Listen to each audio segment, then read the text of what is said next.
அந்த காலத்துல ஒரு ஃபோன் வாங்கணும் அப்படின்னா எல்லாருமே நோக்கியால தான் வாங்குவாங்க. ஏன்னா அந்த டைத்துல கொடி கட்டி பறந்த ஒரு கம்பெனி. ஆனா இப்போ அந்த கம்பெனியோட நிலைமை எப்படி இருக்குன்றது உங்களுக்கே தெரியும். நிறைய ஃபோன் லான்ச் பண்றாங்க, பெரிய ஹிட் எல்லாம் கிடையாது. ஆனா இப்போ நாங்க கம்பேக் கொடுக்குறோம் அப்படின்னு ரீசெண்டா Nokia 2.4 அப்படின்ற இந்த ஃபோனை வந்து லான்ச் பண்ணிருக்காங்க. இது நம்மளுக்கு ஒரு வாரத்துக்கு முன்னாடி ரிவ்யூக்கு அனுப்பிச்சாங்க. நம்மளும் அப்பப்போ யூஸ் பண்ணிட்டு இருக்கோம். இது ரிவ்யூ கிடையாது. ஏன் ரிவ்யூ இல்லை அப்படின்றது இந்த வீடியோ ஃபுல்லா பாக்குறப்போ உங்களுக்கே புரியும். ஸோ இதுல என்னென்ன ஃபீச்சர்ஸ் கொடுத்துருக்காங்க, இந்த பிரைஸுக்கு உண்மையிலே வேல்யூ ஃபார் டிவைஸா வாங்கலாமா அப்படின்ற எல்லா ஐடியாவும் இந்த வீடியோல கண்டிப்பா கிடைக்கும். மேட் இன் இந்தியா அப்படின்னு சொல்றாங்க. அதையும் லைட்டா உங்களுக்கு நான் கிளாரிஃபை பண்ணலாம்னு இருக்கேன். அண்ட் இந்த போனை இந்த வீடியோ பார்த்துட்டு இருக்க உங்கள ஒருத்தருக்கு நான் கிவ் அவே பண்ண போறேன். இந்த கிவ் அவேக்கு நீங்க என்ன பண்ணணும் அப்படின்னா வீடியோ ஃபுல்லா பாருங்க. அதுக்கு என்ன பண்ணணும்ன்றத சொல்லிருக்கேன்.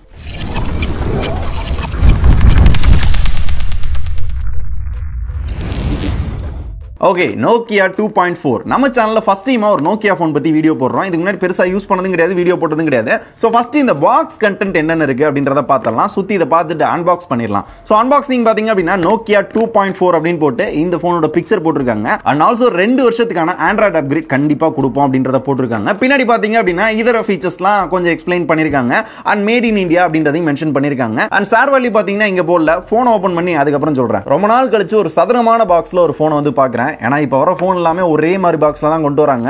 ஸோ பாக்ஸ் ஓகே நல்லா இருக்கு. அண்ட் பாக்ஸ் ஓப்பன் பண்ணோன்னா மேலவே Nokia 2.4 இருக்கு. இதான் Nokia 2.4. பின்னாடி இந்த டெக்ஸ்சர் பார்க்கறது நல்லா இருக்கு. கொஞ்சம் வெயிட்டா இருக்க மாதிரி தெரியுது, பெரிய போனா இருக்க மாதிரி தெரியுது. இந்த போன் பத்தி அடுத்து கொஞ்ச நேரம் கழிச்சு பார்க்கலாம். அண்ட் இந்த போனுக்கு அடியில் பாத்தீங்க அப்படின்னா சிம் எஜெக்டர் டூல் வந்து கொடுத்துருக்காங்க. அதுக்கு அடியில் இந்த போனுக்கான ஒரு கேஸ் கொடுத்துருக்காங்க. இந்த பிரைஸுக்கு ஏத்தாப்புல ஓரளவு நல்ல குவாலிட்டியான கேஸ் தான் கொடுத்துருக்காங்க. ஃபிட்டிங் பார்த்துருவோமா? ஸோ ஃபிட்டிங் எனக்கு தெரிஞ்சு பர்ஃபெக்டா தான் இருக்கு. தனியா கேஸ் வாங்க தேவையில்ல. ஆனாலுமே இந்த கேஸ் வந்து கொஞ்சம் நல்ல மஞ்சள் கலர்ல ஆயிரும், அது உங்களுக்கே தெரியும். அதனால ப்ரொடெக்ஷன் வேணும் அப்படின்னா கண்டிப்பா பெட்டரான கேஸ் தான் யூஸ் பண்ணணும். இந்த கேஸ் வந்து பார்க்கறதுக்கு ஒரு மாதிரி போயிடும். அண்ட் ஆல்சோ வந்து அந்த அளவுக்கு ப்ரொடெக்ஷன் கிடையாது. அண்ட் அடுத்து இந்த போனுக்கான 2 யூசர் மேனுவல் இருக்கு. அண்ட் இந்த பாக்ஸோட இந்த சைட் பார்த்தோம் அப்படின்னா ஒரு மைக்ரோ USB கேபிள் சார்ஜிங்காக கொடுத்துருக்காங்க. அண்ட் மனசாட்சியே இல்லாம இந்த பிரைஸுக்கு 5 வாட் சார்ஜர் பாக்ஸ்குள்ள கொடுத்துருக்காங்க. சப்போர்ட்டும் ஃபாஸ்ட் சார்ஜிங் கிடையாது. ஸோ அட்லீஸ்ட் சப்போர்ட் கொடுத்து தனியாக வாங்கிக்கோங்க அப்படின்னா கூட ஓகேவா இருந்திருக்கும். ஃபாஸ்ட் சார்ஜிங் சப்போர்ட்டும் கிடையாது, பாக்ஸ்க்குள்ள அந்த சார்ஜரும் கிடையாது.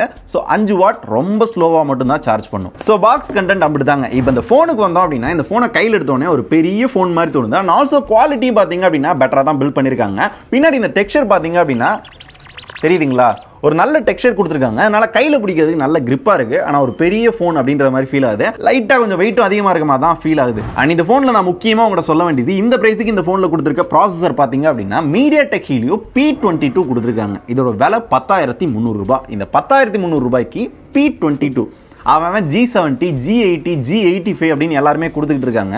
ஆனா இங்க வெறும் P22. இந்த ப்ராசஸர் ரொம்ப ரொம்ப ஒரு என்ட்ரி லெவல் ப்ராசஸர் தான். ஒரு நார்மல் யூஸ் பண்றது, சாட் பண்றது, வீடியோ பார்க்கறது அப்படின்னா பார்க்கலாம். ஆனா ஹெவியா மல்டி டாஸ்கிங் பண்றீங்க, கேம் விளையாடுறீங்க அப்படின்னா அந்த லேக் ஆகுறது, ஹேங் ஆகுறது நல்லா ஃபீல் பண்ண முடியும்.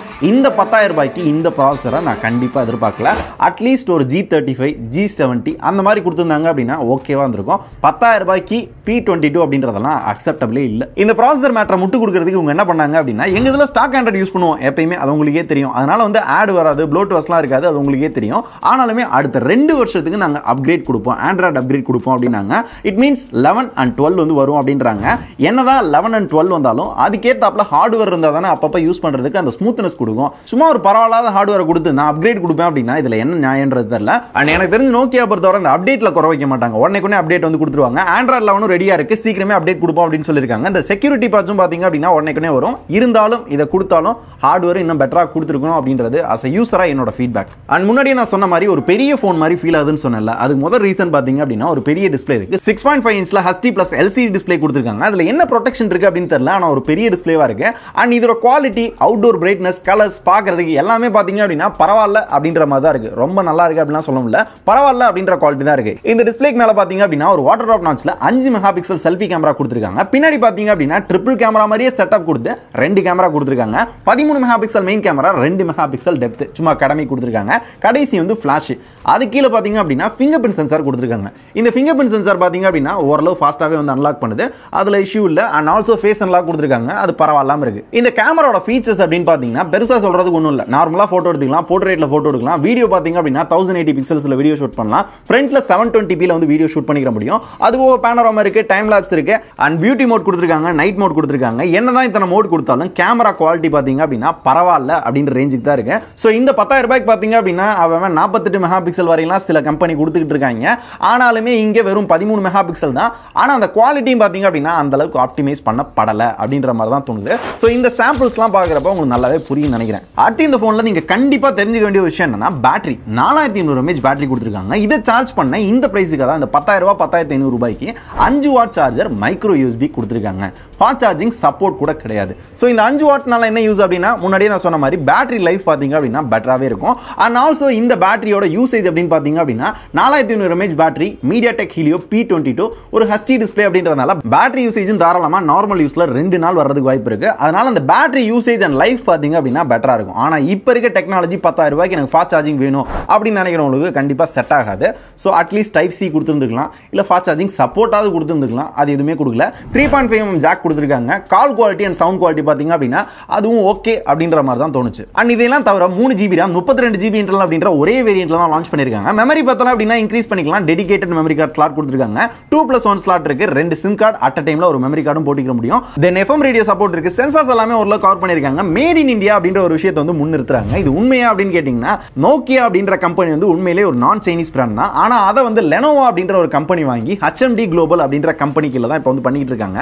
அதனால தான் இவ்வளவு சிறப்பா வந்து போய்கிட்டு இருக்கு. லெனோவா எவ்வளவு சிறப்பா பண்றாங்க அப்படின்றது உங்களுக்கே தெரியும். அதே சிறப்பான நிறைய விஷயங்களை தான் நோக்கியாக்கும் பண்றாங்களோ அப்படின்ற மாதிரி எனக்கு ஃபீல் ஆகுது. ஸோ கொடி கட்டி பறந்த ஒரு கம்பெனியோட நிலைமையை இந்த நிலைமைக்கு கொண்டு வந்ததுக்கும் இந்த மாதிரி ஒரு கம்பெனி காரணமா இருக்குமோ அப்படின்ற மாதிரி சில டவுட்லாம் எனக்கு வருது. இதை பத்தி உங்களுக்கு ஃபீட்பேக் என்ன அப்படின்றத நீங்க சொல்லுங்க. அப்படி பார்க்குறப்ப இந்த மேனுஃபேக்சரிங் எல்லாமே இந்தியாவில் பண்றதுக்கு வாய்ப்பு இருக்கு. ஆனால் அது உள்ள யூஸ் பண்ற அந்த காம்பனன்ட்லாம் பாத்தீங்க அப்படின்னா கண்டிப்பா சைனாவோ இல்ல மிச்ச கண்ட்ரில இருந்து தான் வாங்கியிருப்பாங்க. எந்த போனுமே ஃபுல்லி மேட் இன் இந்தியா கிடையாது அப்படின்றத நல்லா புரிஞ்சுக்கோங்க. ஃபைனலா நான் முன்னாடியே சொன்ன மாதிரி இதோட பிரைஸ் அப்படின்னு பார்த்தோம்னா 10,400 ரூபாய்க்கு இந்த போனை லான்ச் பண்ணிருக்காங்க. உண்மையிலே இந்த பிரைஸுக்கு ஒர்த்தா அப்படின்னு கேட்டீங்கன்னா இவங்க கொடுத்த இந்த ஸ்பெக் பாத்தீங்கன்னா ஒரு 6,000 ரூபாய்க்கு வந்துச்சு அப்படின்னா ஓகேப்பா ஏதோ ட்ரை பண்ணிருக்காங்க அப்படின்னு சொல்லலாம். அப்படி இல்லை அப்படின்னா ஒரு மீடியாடெக் ஹீலியோ G80 G85 இல்ல ஒரு G90 கொடுக்குறாங்க அப்படின்னா உண்மையிலே செம்ம காம்படிட்டிவா கொடுத்துருக்காங்கப்பா அப்படின்னு சொல்லலாம். அப்படி பார்க்குறப்ப மறுபடியும் நோக்கியா சொதப்பி இருக்காங்க அப்படின்ற மாதிரி தான் எனக்கு தோணுது. இந்த பிரைஸுக்கு இதை விட பெட்டரான சூப்பரான ஆப்ஷன்ஸ்லாம் அவைலபிளா இருக்கு அப்படின்றதான் உண்மை. ஸோ மைக்ரோமேக்ஸ்ல பாத்தீங்க அப்படின்னா இப்போ ரீசெண்டாக கூட இந்த போனை கூட லான்ச் பண்ணாங்க. 7,000 ரூபாய் இந்த போனையும் இதையும் கம்பேர் பண்ணோம் அப்படின்னா 7,000 ரூபாய் போனே பெட்டரா இருக்க மாதிரி தான் தோணுது. அப்படி பார்க்குறப்ப பெட்டரான ஆப்ஷன்ஸ் இருக்கு அப்படின்றது தான் உண்மை. எனக்கு ரிவ்யூ யூனிட் அமிச்சாங்க அப்படின்றதுக்கான சூப்பர் செம்ம இந்த மாதிரி மொபைலை பார்த்துருக்கீங்களா அப்படின்ற மாதிரிலாம் நான் போட மாட்டேன். உண்மையிலே இதுல என்ன இருக்கு அப்படின்றத சொல்லிட்டேன். இதனால தான் நான் ரிவ்யூ பண்றதுக்கு எனக்கு விருப்பம் இல்லை. இந்த பிரைஸுக்கு அந்த அளவுக்கு வாய்ப்பு இல்லை ராஜா, அதனால வேணாம்ப்பா அப்படின்ற மாதிரி தான் எனக்கு தோணுச்சு.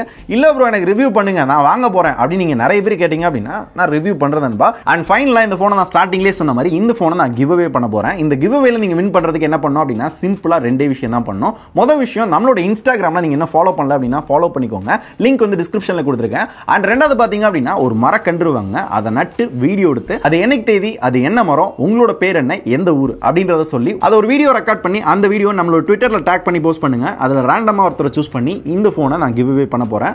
அது யாருக்கு அப்படின்றத வெயிட் பண்ணி பார்க்கலாம். இந்த கிவ் அவே பாத்தீங்க அப்படின்னா அடுத்த 15 நாள் போகும். 15 நாளைக்குள்ள யார் யாரெல்லாம் இதை பண்ணணுமோ மறக்காம பண்ணுங்க. முடிஞ்ச வரை எல்லாருமே கிவ் அவேல கலந்துக்கோங்க. இன்ஸ்டாகிராம் ரெண்டாவது, முடிஞ்ச வரை எல்லாருமே மரம் நடுங்க. இப்போ இந்த வீடியோ முடிச்சுக்கலாம்னு நினைக்கிறேன். இதை பத்தி வேற ஏதாவது டவுட் இருக்கு அப்படின்னா கேளுங்க. நோக்கியா 2.4 வாங்க போற மச்சான் அப்படின்னு யாராவது சொன்னாங்கன்னா இந்த வீடியோ ஷேர் பண்ணுங்க. வாங்கலாமா வேணாமா அப்படின்ற ஐடியா நல்லாவே அவருக்கும் தெரியும் நினைக்கிறேன். இப்போ இந்த வீடியோ முடிச்சுக்கலாம். ரொம்ப நன்றி.